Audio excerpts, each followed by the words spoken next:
Now here's a trading idea for you from the bond markets this morning. U.S. treasuries are the cheapest relative to inflation in 15 years. The so-called real yield measures the difference between rates on bonds and inflation, and the spread for the 10-year note is around 5%. That compares with an average of 2.3% over the past 20 years. And the gap partly helps to explain why some investors are buying into bonds.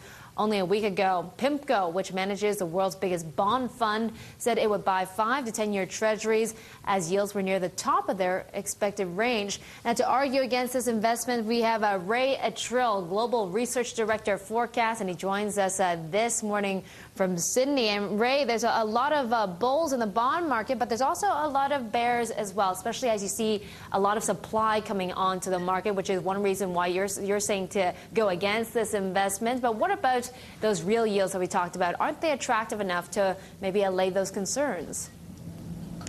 I think the real yields are attractive, and I'm not going to sit here and argue that we should be selling bonds to kingdom come. I think it really is, as you just said in your introduction, a function of what may happen from the supply side of the demand-supply equation this week, and the extent to which that puts some further upward pressure on yields. I think the real yield argument is compelling, but of course there are two views about inflation and the various measures that we use, whether we're just extrapolating from the inflation-protected securities market and the spread between that and conventional measures or other measures that we're looking at.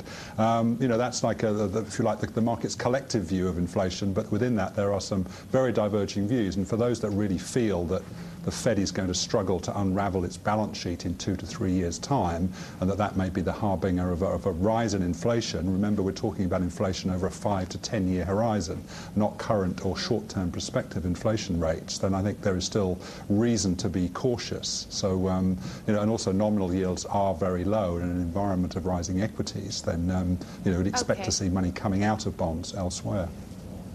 Well, Ray, then I guess how much higher would yields have to rise if we're talking about those expectations of inflation going higher in the next 5 to 10 years to make these 10-year treasuries compelling? Well, I still think that 4% in terms of nominal 10-year yields, we're currently around 3.75, is going to be a good opportunity to get back into the market from the long side. Remember when yields hit 4% earlier in June, I think it was, we suddenly had the market revising its view of the economy, this feeling that rising U.S. Treasury yields were going to put upward pressure on long-term fixed mortgage rates. That was going to come back and put further downward pressure on the housing market, and that was going to remove one of the prerequisites for better economic conditions ahead. So that argument hasn't really changed. So I think if we get back up towards 4%, I think that some of the current optimism that's embedded in equity market strength towards recovery in the second half of this year is going to be challenged. So on that basis, I think that 4% is going to provide an effective cap on the market, and we could then head back down towards at least 3.5% in what I suspect is a fairly broad 3 to 4% range that's going to prevail for many months to come.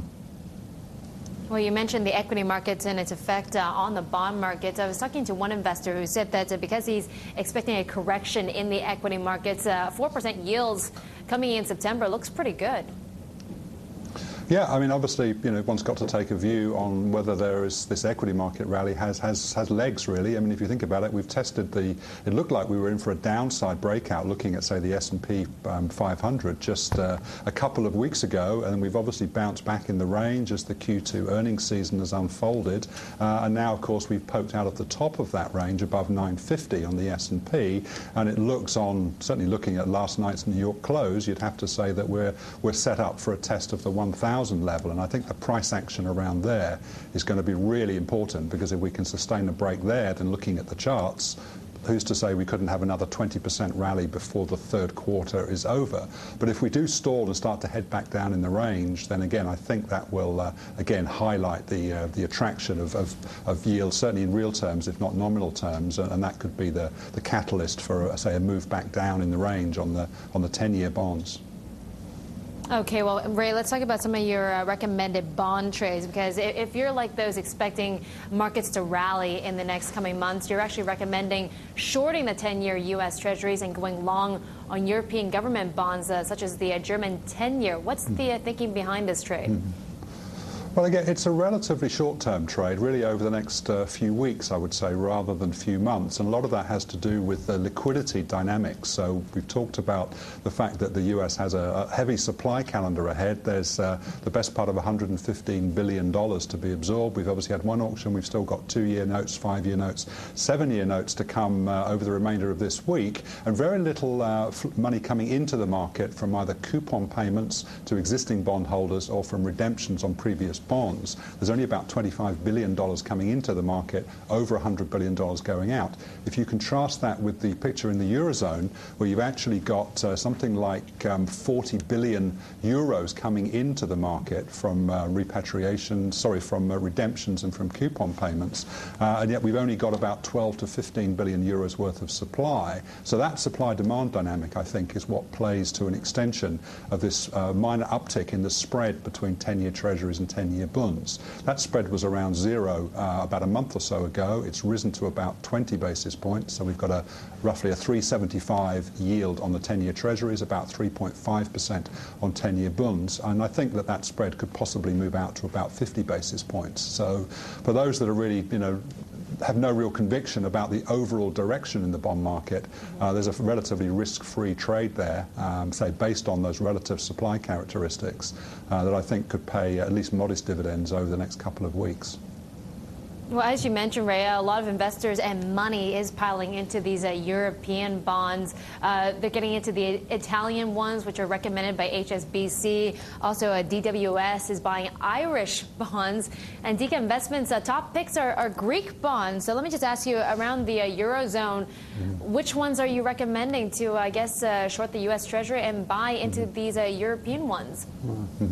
Okay, well, the view I've given you was very much a simple one in terms of the bond market already, because you may express that view via the futures market, so it's easier for investors perhaps in Asia to be looking in terms of futures market spreads.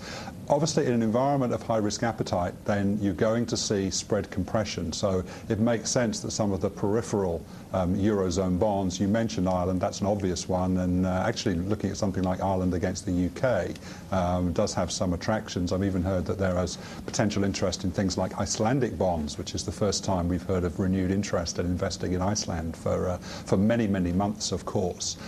So I think if a continuation of this sort of risk appetite, you're bound to see the peripheral markets, so the Italies and the Spains and the Belgians perhaps outperforming. But I would still be rather nervous, given that we still have a pretty bleak macroeconomic outlook, and we don't think that the fiscal situation from these countries is going to improve anytime soon. So again, I think it's a relatively short-term play, reflecting risk appetite and the stretch for yield within the fixed income universe that is driving some of those recommendations. And although I'm really quite happy to piggyback on the back of them, I don't think I'd be a long-term holder of those relative to the core Eurozone bonds. Yeah, just for a few months. Well, speaking of risk appetite, Ray, we have a viewer email coming in.